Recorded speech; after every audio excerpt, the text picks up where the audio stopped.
Next topic is uses of multiple reflection of sound. तो multiple reflection sound है, उसके uses कितने? तो यहाँ पे 3 यूजेस है।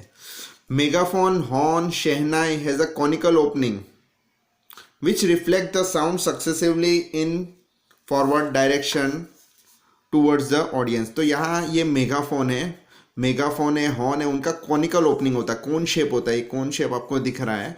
तो this horn, shehnai, conical opening has a conical opening which reflect sound successively. देखो यहाँ मल्टीपल रिफ्लेक्शन ऑफ साउंड हो रहा है।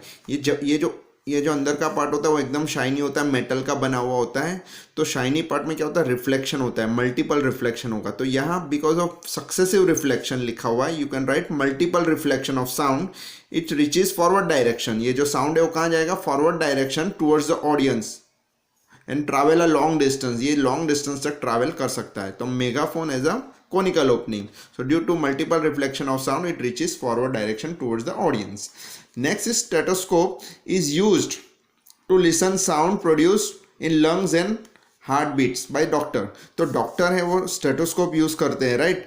तो वो ईयर्स में ये लगाते हैं और this is used on the body, right? The sound of the heart beat reaches the doctor's ear by multiple reflection of sound. तो यहाँ क्या होता है? जो हार्ट बीट्स होते हैं उनका जो साउंड होता है वो यहाँ से ट्रांसमिट होता है और यहाँ पे मल्टीपल रिफ्लेक्शन होता है। ये जो ट्यूब होती है ये स्टेथोस्कोप की, वो स्पेशल डिवाइस से बनी होती है कि वहाँ मेटल का होता है। तो यहाँ क्या होता है? मल्टीपल रिफ्लेक्शन ऑफ साउंड होता है। So due to multiple reflection of sound in stethoscope doctor can hear the heart beats or the sound produced from lungs due to multiple reflection of sound.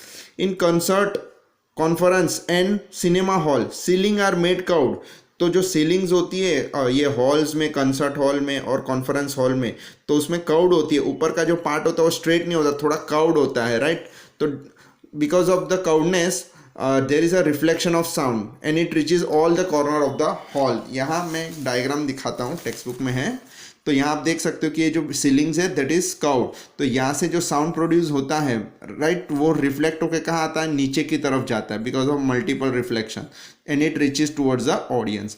And this is a sound board. तो sound board ये curved होता है sound board. तो यहाँ से कोई stage बोल रहा है तो साउंड बोर्ड पीछे रहता है। तो यहाँ से जो भी साउंड जाएगा वो कर्व्ड होने की वजह से क्या होगा? मल्टीपल रिफ्लेक्शन हो जाएगा, उसकी वजह से स्ट्रेट ट्रैवल कर गया and it reaches towards the audience. Sometimes curved sound board may be used behind the stage so that the sound after reflection spread evenly.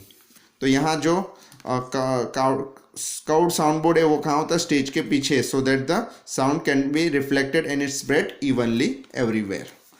Now next topic is range of sound. तो यहाँ 3 range of sound, there are 3 range of sounds: audible range, infrasonic sound and ultrasonic sound. The sound having a frequency between 20 hertz to 20,000 hertz is called audible range of sound. यानी कोई एक sound है, उसकी जो frequency है, वो 20 hertz to 20,000 hertz के बीच में है। 20 हर्ट्ज टू 20,000 बीच में, तो हम लोग सुन सकते हैं, हमारे जो ईयर्स है वो उसको सेंस कर सकते हैं। That sound is called audible range of sound. तो ऑडिबल रेंज ऑफ साउंड मतलब sound having a frequency between 20 to 20,000 hertz is called audible range of sound. यहाँ पे एग्जांपल दिया कि children under 5 and dog can hear up to 25,000 hertz. तो यहाँ जो children है, हम लोग तो 20,000 हर्ट्ज तक ही सुन सकते हैं फ्रीक्वेंसी साउंड की हो तो, पर चाइल्ड है वो बहुत छोटे होते हैं, अंदर 5 ईयर्स के अंदर जो चाइल्ड होते हैं वो लोग 25,000 हर्ट्ज तक सुनाई देते हैं, क्योंकि उनके जो बोन्स होते हैं वो सॉफ्ट होते हैं, तो उनकी सेंसिटिविटी ज़्यादा होती है, ये लोग हाई फ्रीक्वेंसी सुन सकते हैं। फिर जैसे बड़े होते हैं तो उनकी रेंज ये हो जाती है। Dog can hear up to 25,000 hertz. Infrasonic sound having a frequency of below frequency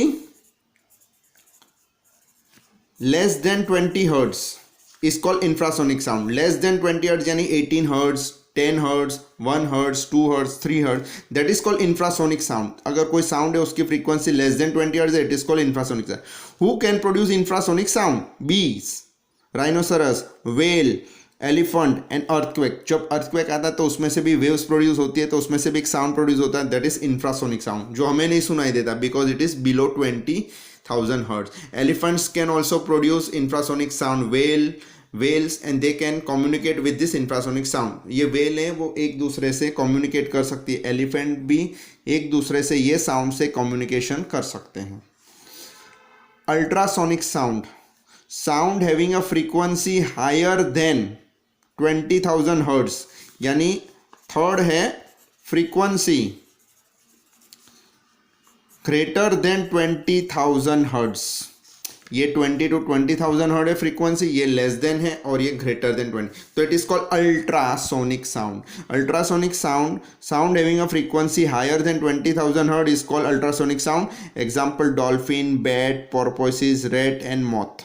तो ये जो एनिमल्स है वो लोग ये साउंड प्रोड्यूस कर सकते हैं, राइट. और ये साउंड हम लोग नहीं सुन सकते बिकॉज ये क्या है 20,000 से ज़्यादा है. तो infrasonic and ultrasonic are inaudible range of sound, क्योंकि ये हम लोग नहीं सुन सकते क्योंकि हमारी रेंज के बाहर है ये. And this animal can produce from their body, right, and they can hear this sound.